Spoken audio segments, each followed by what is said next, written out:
मैंने आपको एक बात बताया, ये जो धरती है इसके ऊपर आकाश है। क्या है? आकाश। सही है। जी।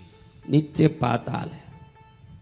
वैसे ही मनोमय कोश है। मनोमय कोश के ऊपर प्राणमय कोश, अन्नमय कोश है। नीचे विज्ञानमय कोश, आनंदमय कोश है। जैसे हम धरती में रहते हुए आकाश को भी देखते हैं, पाताल में भी ड्रिलिंग करते हैं, वैसे मनोमय कोश से ही मन शरीर को भी नियंत्रित करता है। आप देखना, आप में जितनी बीमारी आती है संसार की, जितनी बीमारी है साइकोसोमैटिक है, सब साइकोसोमैटिक यानी कोई उठ के कैंसर बोल रही है, कोई उठ के साइटिका बोल रहे हैं, कोई बोल रहे हैं रीढ़ की हड्डी की बीमारी। आप कोई भी बीमारी ले लो, मेडिकल साइंस आज बोलता है साइकोसोमैटिक है दुनिया की सभी बीमारियां। साइकोसोमैटिक यानी हमारे मन से उत्पन्न होके शरीर के नसों में, शरीर के परतों में जाके बीमारी के रूप में प्रकट होता है। कहां से? हाँ, ये मन ही शरीर के बीमारी का कारण है।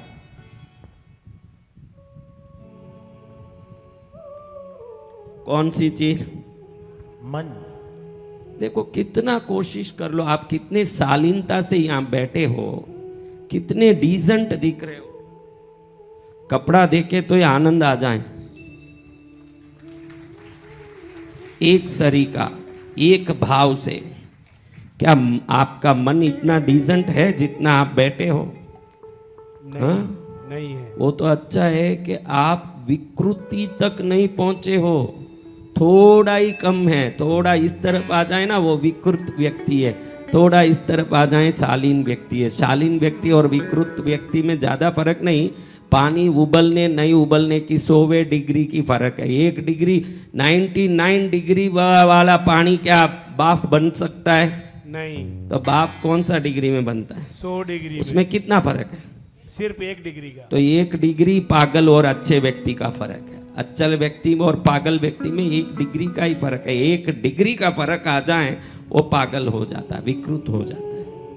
आपका मन तो विकृति की चरम सीमा तक जाता है। आप सोचो, अलग हो, एकांत में हो, इसको मार देना चाहिए, वो क्यों जिंदा है अभी तक, वो क्या कर रहा है, वो मेरे लिए बहुत बड़ा दुश्मन बन के प्रकट हुआ है, मेरे को ऐसे कर देना चाहिए, इस शादी से क्या फायदा, और एक औरत होती तो अच्छी होती।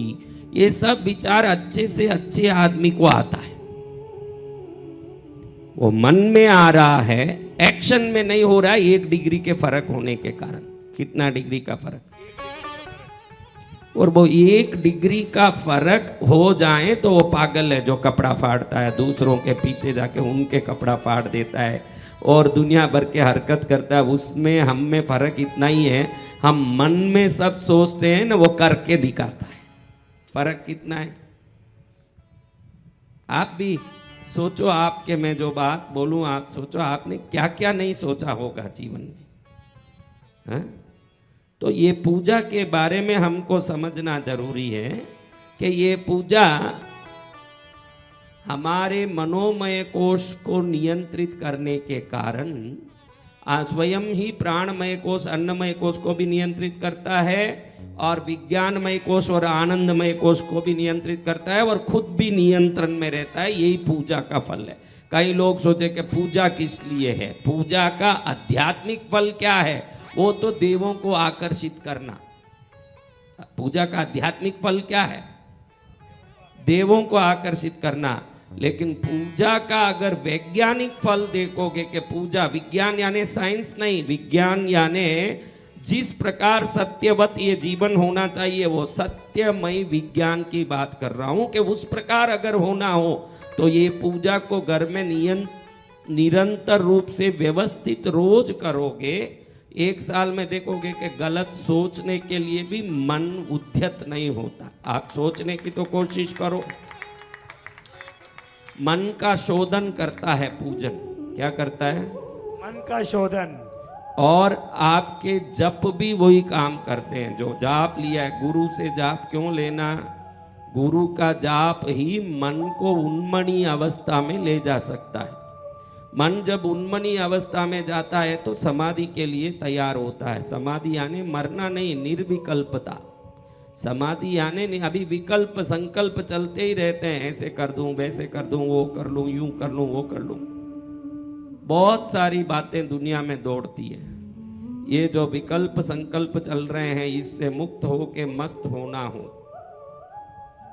तो पूजा और जप काम करता है। उसी दिन हमने देखा योगासन, सूर्य नमस्कार, ये सब अन्नमय कोश पर सीधा प्रहार करता है।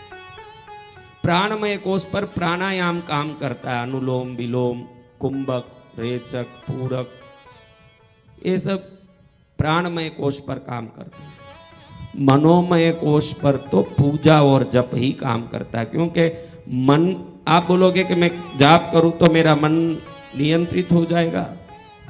जाप को एकाग्रता से जब करते हैं मन को पकड़ के, तो जो मन इधर उधर भाग रहा था वो मन अब भाग ही नहीं रहा है, तो उस मन से विकार उत्पन्न कैसे हो सकता है?